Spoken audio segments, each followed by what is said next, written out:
Welcome to my CAD Tutor Revit Architecture Tutorials. In this video, you will learn the dimensions.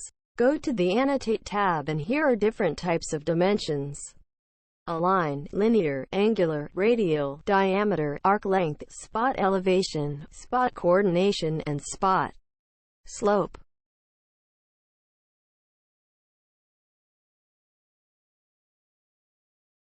Now, we will add the dimensions as per the object. Let's start with the Align option and follow the other dimensions as I am doing on the screen.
Thanks for watching this video. Please like, share and subscribe for more videos.